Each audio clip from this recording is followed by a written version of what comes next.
नमस्कार बच्चों, आप सब घर में सुरक्षित और स्वस्थ होंगे और एसएमएस को फॉलो कर रहे होंगे।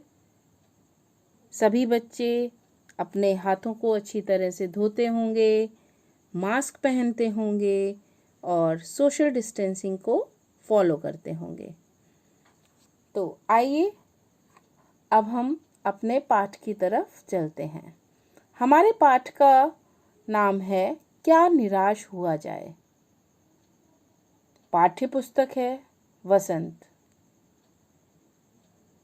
मैं सरिता मिश्रा आपको पाठ समझाने से पहले इसके लेखक का संक्षिप्त परिचय देना चाहती हूँ। बच्चों, यह चित्र हजारी प्रसाद द्विवेदी जी का है।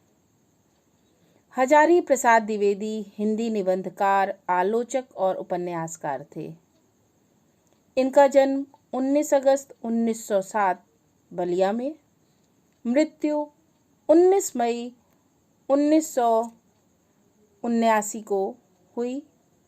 इनकी शिक्षा बनारस हिंदू विश्वविद्यालय से पूरी हुई। यह आधुनिक काल के प्रसिद्ध निबंधकार, आलोचक और उपन्यासकार रहे।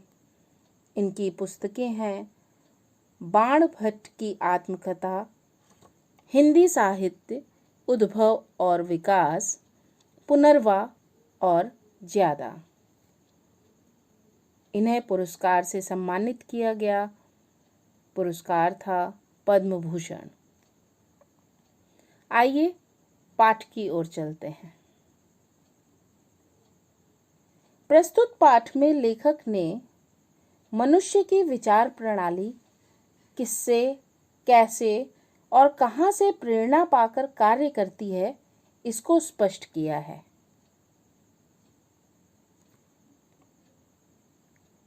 यहाँ पर लेखक कह रहे हैं, मेरा मन कभी कभी बैठ जाता है। समाचार पत्रों में ठगी, डकैती, चोरी, तस्करी और भ्रष्टाचार के समाचार भरे रहते हैं। आरोप प्रत्यारोप का कुछ ऐसा वातावरण बन गया है कि लगता है देश में कोई ईमानदार आदमी ही नहीं रह गया है। एक बहुत बड़े आदमी ने एक बार मुझसे कहा कि इस समय सुखी वही है जो कुछ नहीं करता। जो कुछ भी करेगा उसमें लोग दोष खोजने लगेंगे। हर व्यक्ति संदेह की दृष्टि से देखा जा रहा है। जो जितने ऊंचे पद पर है उसमें उतने ही अधिक दोष दिखाए जाते हैं। उसके सारे गुण भुला दिए जाएंगे और दोषों को बढ़ा चढ़ा कर बताया जाने लगेगा। दोष किसमें नहीं होते।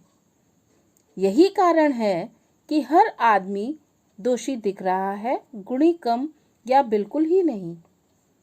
स्थिति अगर ऐसी है तो निश्चय ही चिंता का विषय है। अर्थात दोषों का प्रभाव गुण के प्रभाव की अपेक्षा अधिक होता जा रहा है। इस तरह की मानसिकता धीरे धीरे पूरे समाज की सोच को नकारात्मक बना रही है। क्या यही भारतवर्ष है जिसका सपना तिलक और गांधी ने देखा था? रविंद्रनाथ ठाकुर और मदन मोहन मालवीय का महान संस्कृति सभ्य भारतवर्ष किस अतीत के गहवर में डूब गया। आर्य और द्रविड़, हिंदू और मुसलमान, यूरोपीय और भारतीय आदर्शों की मिलन भूमि मानव महासमुद्र क्या सूख ही गया? मेरा मन कहता है ऐसा हो नहीं सकता। हमारे महान मनीषियों के सपनों का भारत है और रहेगा। अर्थात भारतीय समाज की बुनियाद अनेकता में एकता की भावना की सुदृढ़ता के लिए सभी महापुरुषों ने बहुत प्रयत्न किए। उन्हें हम व्यर्थ नहीं जाने देंगे। सही है कि इन दिनों कुछ ऐसा माहौल बना है कि ईमानदारी से मेहनत करके जीविका चलाने वाले निरीह और भोले भाले श्रमजीवी पिस रहे हैं और झूठ तथा फरेब का रोजगार करने वाले फल फूल रहे हैं। ईमानदारी को मूर्खता का पर्याय समझा जाने लगा है। सच्चाई केवल भीरू और बेबस लोगों के हिस्से पड़ी है। ऐसी स्थिति में जीवन के महान मूल्यों के बारे में लोगों की आस्था हिलने लगी है, परंतु ऊपर ऊपर जो कुछ दिख रहा है वह बहुत ही हाल ही मनुष्य निर्मित नीतियों की त्रुटियों की देन है। बच्चों, यहाँ एक वृक्ष दिखाया गया है जिसमें समाज की संरचना को दिखाया है कि कैसे ईमानदारी, सच्चाई, विश्वास जो जड़ों में हमारे है और बाहर क्या, ऊपर क्या पनप के आ रहा है। छल, झूठ, अविश्वास, निर्दयता, हिंसा, धन और शक्ति की लालच में नैतिकता में गिरावट आती जा रही है। लेकिन हमारा जो ज़मीर है, जो हम अंदर से हैं, वह हमारे अंदर जीवन के जो मूल्य हैं वो हमारे अंदर कहीं धरोहर के रूप में हैं। ईमानदारी, दया, विनम्रता, विश्वास, सच्चाई, ये हमारे जीवन के महान मूल्य हैं जो हमारे अंदर रचे बसे हैं। हुआ यह है कि देश के कोटि कोटि दरिद्र जनों की हीन अवस्था को दूर करने के लिए ऐसे अनेक कायदे कानून बनाए गए हैं जो कृषि, उद्योग, शिक्षा और स्वास्थ्य की स्थिति को अधिक उन्नति और सुचारू बनाने के लक्ष्य से प्रेरित हैं। परंतु जिन लोगों को इन कार्यों में लगना है उनका मन सदैव पवित्र नहीं होता। यहाँ पे दिखाया गया है कि जो भी दरिद्रजन हैं, गरीब लोग हैं, उनके लिए जो भी योजनाएं बनती हैं, जो भी उनके लिए कार्यान्वित करने के लिए कुछ भी चीज़ें लागू की जाती हैं या कोई कानून बनता है, उसमें कहीं ना कहीं कुछ लोग ऐसे हैं जिनके मन पवित्र नहीं है, यानी कहीं ना कहीं घोटाला, कहीं ना कहीं घपला, इस टाइप की आप न्यूज़ सुनते रहते हैं और देखते हैं। किंतु हम तब भी कमज़ोर नहीं हैं। प्रायः वह अपना लक्ष्य भूल जाते हैं और अपनी सुख सुविधा की ओर ज़्यादा ध्यान देने लगते हैं। व्यक्ति का चरित्र सदैव आदर्श पर चालित नहीं होता। जितने बड़े पैमाने पर इन क्षेत्रों में मनुष्य की उन्नति के विधान बनाए गए हैं, उतनी ही मात्रा में लोग लोभ, मोह जैसे विकार भी विस्तृत होते गए, लक्ष्य की बात भूल गए। आप देखेंगे बहुत से भ्रष्टाचार हो रहे हैं, हो चुके हैं, जिनके बारे में पर्दाफाश हो रहा है। बहुत से बड़े बड़े अफसर हैं जो कि पकड़े गए, उनके ऊपर बेईमानी का आरोप लगा। आप सब यह चीज़ें न्यूज़पेपर में पढ़ते हैं। तो क्या यह सब सुन के हमें निराश हो जाना चाहिए? क्या यही हमारे देश में यही चीज़ें होती रहेंगी? नहीं, कहीं ना कहीं कुछ ऐसा है जो हमें बांध के रखता है और सच्चाई की ओर लेके जाता है। आदर्शों का मजाक का विषय बनाया गया है। जो आदर्श हैं उनको मजाक का विषय बनाया गया है और संयम को तकियानुसी मान लिया गया है। परिणाम जो होना था वह हो रहा है।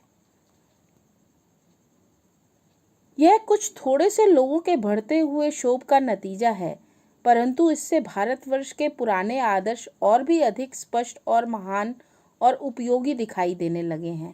कहने का तात्पर्य यह है कि यदि समाज प्रगतिशील है तो व्यक्ति का जीवन भी सुविधाजनक होगा, परंतु यदि समाज उन्नत नहीं है तो व्यक्ति कितना भी धनी क्यों ना हो, उसका जीवन सुविधाजनक नहीं हो सकता। भारतवर्ष सदा कानून को धर्म के रूप में देखता आ रहा है। आज एकाएक कानून और धर्म में अंतर कर दिया गया है।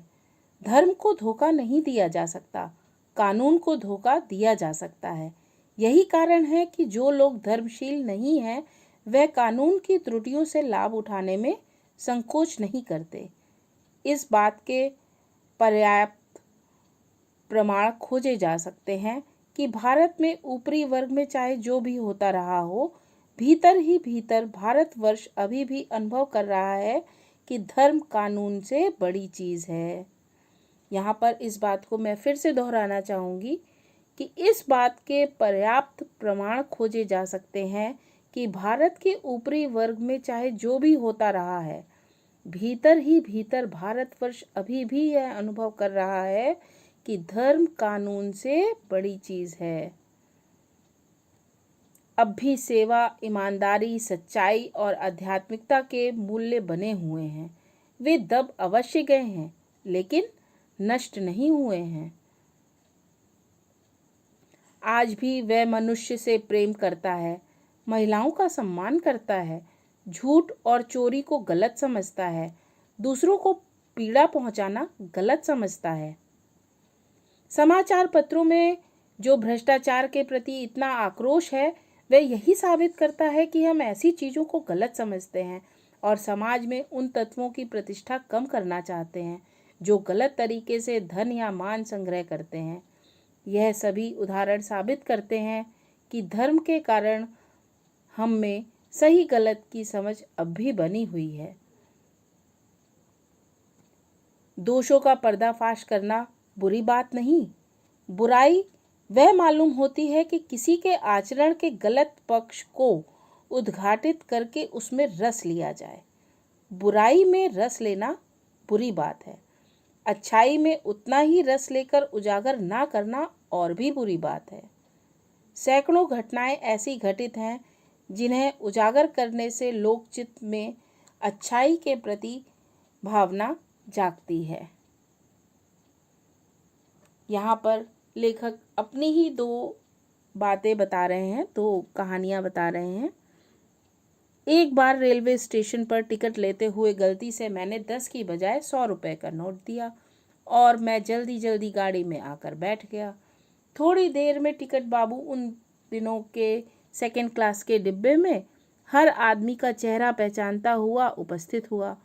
उसने मुझे पहचान लिया और बड़ी विनम्रता के साथ मेरे हाथ में 90 रुपये रख दिए और बोला, यह बहुत गलती हो गई थी।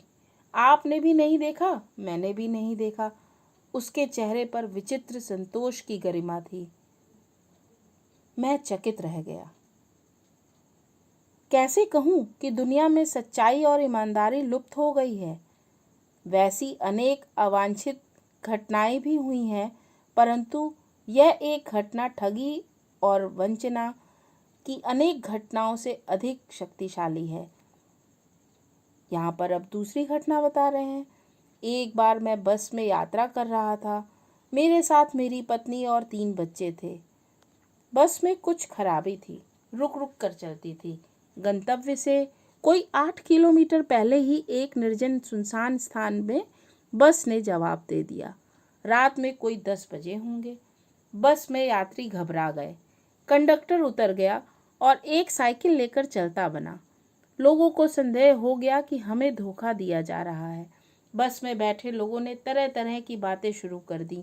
किसी ने कहा, यहाँ डकैती होती है, 2 दिन पहले इसी तरह एक बस को लूटा गया था, परिवार सहित अकेला मैं ही था। बच्चे पानी पानी चिल्ला रहे थे। पानी का कहीं ठिकाना ना था। ऊपर से आदमियों का डर समा गया था। कुछ नौजवानों ने ड्राइवर को पकड़कर मारने पीटने का हिसाब बनाया। ड्राइवर के चेहरे पर हवाइयाँ उड़ने लगी। लोगों ने उसे पकड़ लिया। वह बड़े कातर ढंग से मेरी ओर देखने लगा और बोला, हम लोग बस का कोई उपाय कर रहे हैं, बचाइए, ये लोग मारेंगे। डर तो मेरे मन में था, पर उसकी कातर मुद्रा देखकर मैंने यात्रियों को समझाया कि मारना ठीक नहीं है, परंतु यात्री इतने घबरा गए कि मेरी बात सुनने को तैयार ही नहीं हुए। कहने लगे, इसकी बातों में मत आइए, धोखा दे रहा है, कंडक्टर को पहले ही डाकुओं के यहाँ भेज दिया है। मैं भी बहुत भयभीत था, पर ड्राइवर को किसी तरह मारपीट से बचाया। 1.5-2 घंटे बीत गए। मेरे बच्चे भोजन और पानी के लिए व्याकुल थे। मेरी और पत्नी की हालत बुरी थी। लोगों ने ड्राइवर को मारा तो नहीं, पर उसे बस से उतारकर एक जगह घेर कर रखा। कोई भी दुर्घटना होती है तो पहले ड्राइवर को समाप्त कर देना उन्हें उचित जान पड़ा। मेरे गिड़गिड़ाने का कोई विशेष असर नहीं पड़ा। इसी समय क्या देखता हूँ कि एक खाली बस चली आ रही है और उस पर हमारा बस कंडक्टर भी बैठा हुआ है। उसने आते ही कहा, अड्डे से नई बस लाया हूँ, इस बस पर बैठिए। वह बस चलाने लायक नहीं है। फिर मेरे पास आकर एक लोटे में पानी और थोड़ा दूध लेकर आया और बोला, पंडित जी, बच्चों का रोना मुझसे देखा नहीं गया। वहीं दूध मिल गया, थोड़ा लेता आया। यात्रियों में फिर जान आई। सबने उसे धन्यवाद दिया, ड्राइवर से माफ़ी मांगी और 12 बजे से पहले ही सब लोग बस अड्डे पहुंच गए। कैसे कहूँ कि मनुष्यता एकदम समाप्त हो गई। कैसे कहूँ कि लोगों में दया माया रह ही नहीं गई। जीवन में जाने कितनी घटनाएं ऐसी हुई हैं जिन्हें मैं भूल नहीं सकता। ठगा भी गया हूँ, धोखा भी खाया है, परंतु बहुत कम स्थलों पर विश्वासघात नाम की चीज मिलती है। केवल उन्हीं बातों का हिसाब रखो जिसमें धोखा खाया है तो जीवन कष्टकर हो जाएगा। परंतु ऐसी घटनाएं भी बहुत कम नहीं हैं जब लोगों ने अकारण सहायता की है, निराश मन को ढांढस दिया है और हिम्मत बंधाई है। कविवर रविंद्रनाथ ठाकुर ने अपने प्रार्थना गीत में भगवान से प्रार्थना की थी कि संसार में केवल नुकसान ही उठाना पड़े, धोखा ही खाना पड़े, तो ऐसे अवसरों पर भी हे प्रभु मुझे ऐसी शक्ति दो कि मैं तुम्हारे ऊपर संदेह ना करूं। मनुष्य की बनाई विधियां गलत नतीजे तक पहुंच रही हैं तो उन्हें बदलना होगा। वस्तुतः आए दिन इन्हें बदला ही जा रहा है, लेकिन अब भी आशा की ज्योति बुझी नहीं है।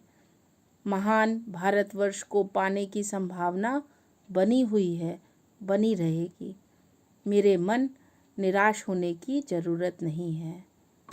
तो बच्चों, न रहो न निराश करो मन को, कुछ काम करो कुछ काम करो, जग में रहकर कुछ नाम करो। तो इन पंक्तियों के साथ मैं पाठ का समापन करती हूँ। हमें मन में विश्वास की ज्योति जगा के आगे बढ़ते रहना है। इस समय जो महामारी फैली हुई है, हमें ईश्वर से यही प्रार्थना करनी है कि हम सभी इससे सुरक्षित रहें और सारा संसार इस महामारी का जो संकट काल है इससे उभर कर आगे बढ़े। जय नारायण बच्चों।